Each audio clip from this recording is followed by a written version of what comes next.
2011 ES4। दोस्तों इस उल्कापिंड को लेकर हमारे वैज्ञानिक 2011 से ही परेशान है।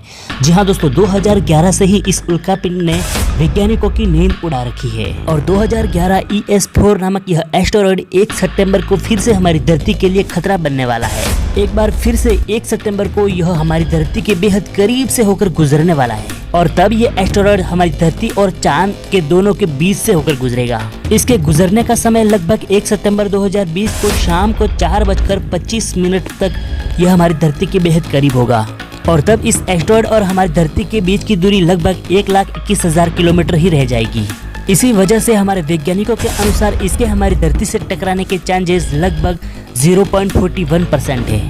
चलो दोस्तों, अब बात करते हैं कि यह हमारी धरती के लिए कितना खतरनाक हो सकता है।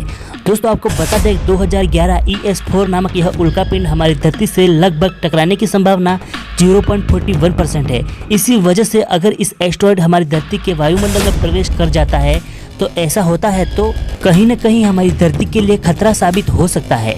लेकिन 2011 ES4 यह उल्कापिंड को लेकर नासा बिल्कुल भी सीरियस नहीं है। नासा का कहना है कि इस एस्टेरॉयड का व्यास लगभग 25 मीटर का है और 25 मीटर से छोटे एस्टेरॉयड अगर हमारे वायुमंडल में प्रवेश करते हैं तो वायुमंडल के घर्षण से हवा में जलकर ही नष्ट हो जाते हैं या फिर छोटे छोटे टुकड़ों में टूटकर बिखर जाते हैं। इसलिए इस एस्टेरॉयड को लेकर चिंता करने की कोई ज़रूरत नहीं है। इसलिए इस एस्टेरॉयड से हमारी धरती को कोई खतरा नहीं है। दोस्तों आपकी जानकारी के लिए आपको बता दें 2011 ES4 नामक इस एस्टेरॉयड को 2011 में खोजा गया था।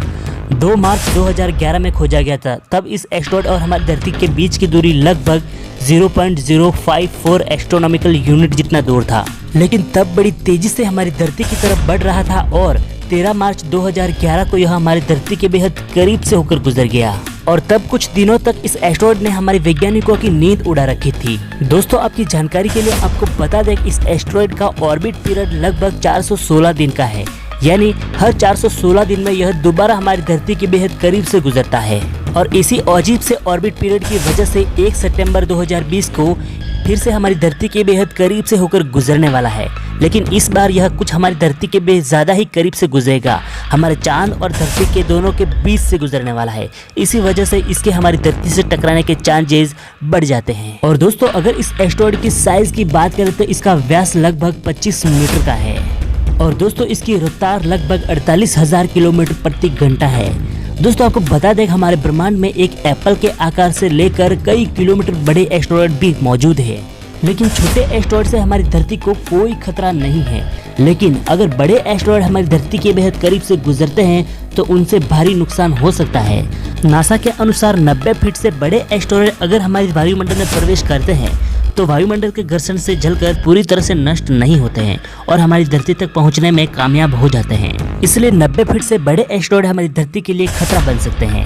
लेकिन दोस्तों 2011 ES4 नामक यह एस्टेरॉयड 1 सितंबर को जो हमारी धरती के करीब से गुजरने वाला है उसका व्यास सिर्फ 25 मीटर का है।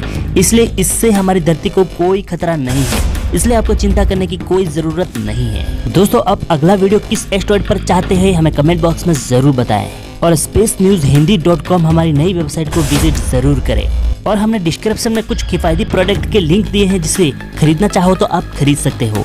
तो मिलते हैं एक नए वीडियो में, तब तक के लिए